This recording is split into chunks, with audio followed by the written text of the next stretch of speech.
What's up, my comic comrades? After a brief hiatus, the Dark Knights of Steel has returned, and today we're going to give you our overview of issues 7 and 8. This is hands down one of my favorite ongoing titles, so I'm very excited to dive back in and see where it goes. Similarly to Tom Taylor's DCeased universe, every issue gets crazier and crazier, with DC essentially going full Game of Thrones. I will say, if you're not caught up with the series, fret not, we covered each of the first 6 issues in these videos right here. For everyone else, let's jump in and see where issues 7 and 8 take the story.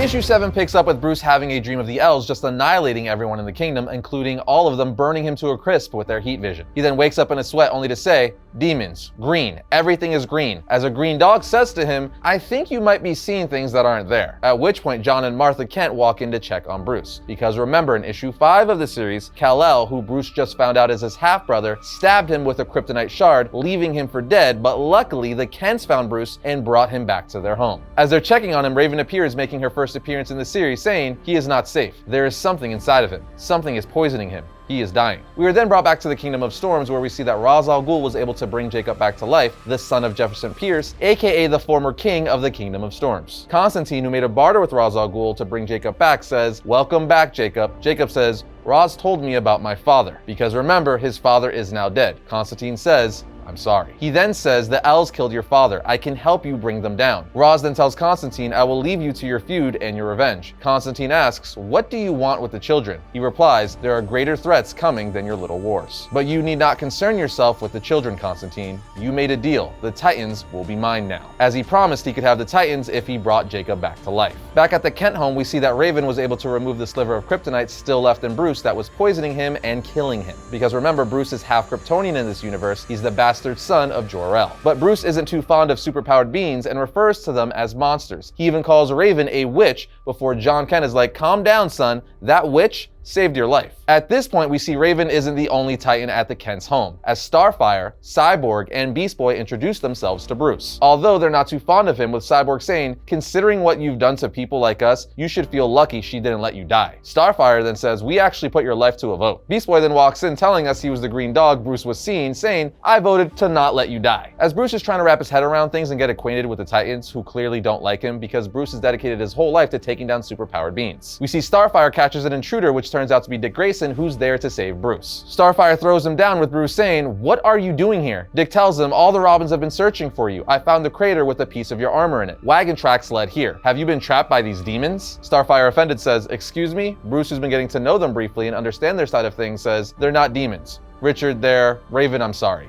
I owe you my life." "And I was," she interrupts, saying, "an ass?" He then says, "I was going to say ungrateful, but yes, an ass. I'm sorry for what I called you." She replies, "I've been called worse my whole life. We all have." At this point, Bruce's super hearing picks up someone outside, as we see it's Ra's and Talia al Ghul, who yell, "We want the Titans. Send them out and no one will die." At which point, Bruce is up in arms, saying, "Everyone, stay here. I got this." John and Martha Kent refuse to let him go alone, saying, "We weren't always farmers. We once fought in your parents' army. We're going with you." So they all armor up and go outside to confront the ghouls. Talia, in shock, says, "Prince Wayne?" Ra's says, "The children are ours. A bargain has been struck." Bruce says, "No bargain has been struck with me, Ra's." Bruce then senses an army hiding in the field, all failed abominations from the Lazarus River. "They are dead already. Do not hold back." Martha says, "We will not, Prince Wayne." And so the battle ensues, with Ra's al Ghul turning into Etrigan the Demon, which was revealed to us in issue 6. Which is of course super fitting, considering Ra's is known as the Demon's Head. Long story short, Etrigan punches Bruce through the Kent's house, at which point Beast Boy says, "I can help. I can turn into any animal I've ever seen. And believe me, I've seen some stuff." As he turns into a massive green dragon, looking down at Bruce, saying, "Let's wreak some havoc." We then see Etrigan holding John Kent by the throat, but Beast Boy, Bruce Wayne, and the Titans start their assault. Wayne uses his heat vision, telling Talia al Ghul, "Take the demon and your father inside of him. Do not return, Talia." She agrees, but says, "You can't watch over the children, Prince Wayne, not while you're fighting a war." Martha asks Bruce, what was she talking about? What war? Dick answers, saying, "You haven't heard? King Jefferson Pierce is dead. His daughter has declared war on the El Kingdom, and the Kingdom of Storms is not alone." Dick then tells Bruce, "We received a message from Robin in the Amazonian court. She says Hippolyta's ships are already sailing for our kingdom. We have to return to the palace immediately." But Bruce tells Grayson, "I will not return. I will stay here. I'm sorry, Grayson. I do not belong with the elves." That has been made very clear. Dick then says, "You're a prince of the kingdom, and as far as many of us are concerned, you are the rightful king. Do not turn your back on us." John Kent then says, "The first one we took in, he was like you, a the child of two worlds, the son of a man from land and a woman from the sea. He also felt like he didn't belong, though it's fair to say Arthur has gotten over that, of course referring to this world's Aquaman. Issue 7 then comes to an end with Jon telling Bruce, "You are not a monster.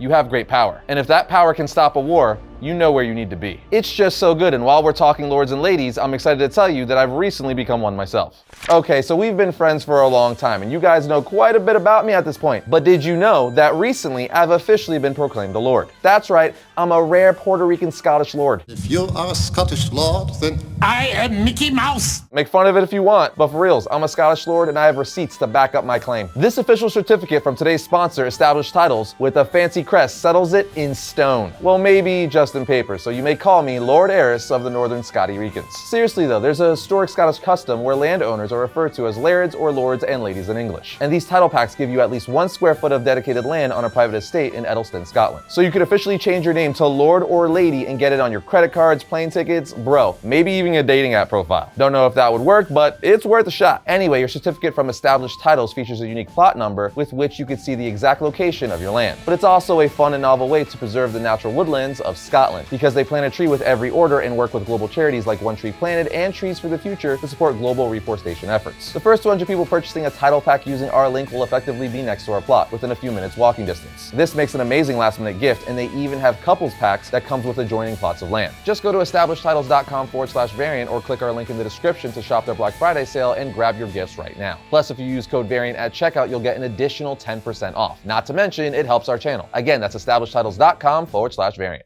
Okay, so issue 8 starts off with us seeing the Joker of this universe, who's also a Green Lantern. The ring tells Joker, it's time for kings and queens to fall, for magic to end. It's time for this age to die, as he flies off. We then see Queen Hippolyta meet Queen Anissa, and she tells Anissa, "I'm so sorry for the loss of your prince and your king. I hope you know how proud your father would be to see the crown on your head, to see you leading the Kingdom of Storms." She then tells her how she will be by the Kingdom of Storms' side during the war against the Elves. Elsewhere, we see Lois Lane confront Constantine, asking, "Are you hiding some secret weapon inside that carriage, Constantine?" He says, "If I told you, Lois, it wouldn't be a secret. Can I help you with something?" She replies, "As advisors, our role is to outthink fate. We're supposed to see solutions to protect our people, but I can't see any. None have been left to us." Basically, we learn that Constantine is out for blood and Lois Lane would like to find peace somehow. Elsewhere, we're taken to the Elves' dungeon, where we see Oliver Queen and Dinah being held as prisoners. Oliver then flicks a rock to free the metal mouthguard over her face. They then introduce themselves to one another, with her saying, "Many thanks, stranger." She asks, "Why are you in a dungeon, Oliver?" He tells her, "I tried to save the world." He asks, "What are you in for?" She says, screaming, "They think I'm a banshee. I'm not, but I have an ability. I can destroy things with my voice."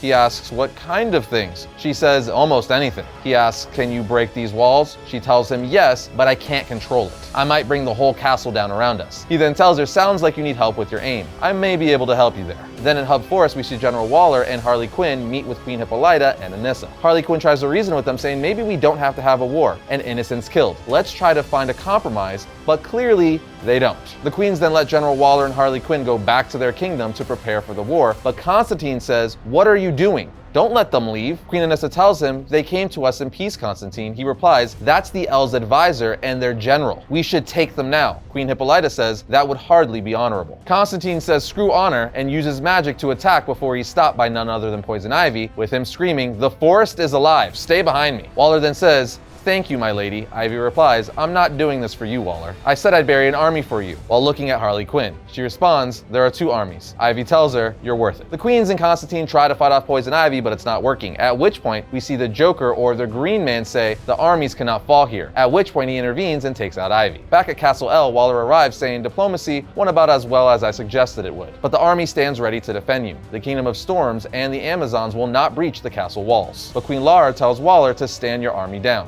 as she walks off. Long story short, the Amazons and the Kingdom of Storms eventually start attacking Castle L, with Zala L and Wonder Woman telling Queen Hippolyta, "If you want to take this castle, mother, you'll have to go through both of us." Meanwhile, we see in a carriage that Constantine's secret weapon is Jacob saying, "What did you say to Zala before she killed you?" He responds, "I said I'd make it rain in her lungs." Constantine tells him, "Now, Jacob, do it now," as he makes her lungs fill with water because if you didn't know, he controls water. Zala then starts vomiting blood from her nose and mouth, with Constantine saying, "She took your father, Jacob, don't waver, avenge him." But Queen Laura lands in the middle of this, making shockwaves, causing Jacob to lose his concentration and bang his head. Queen Hippolyta then tells Queen Laura, surrender. We have your son Kal-El already, which if you don't remember, they were able to capture in issue 6. She replies, if I surrender, what then? She says, then you and Zala come with us peacefully. Lara shakes her hand saying, no one has to die. Hippolyta responds, I give you my word. But while shaking hands, Lara says, what's the fun in that? Using her heat vision to cut Hippolyta in half.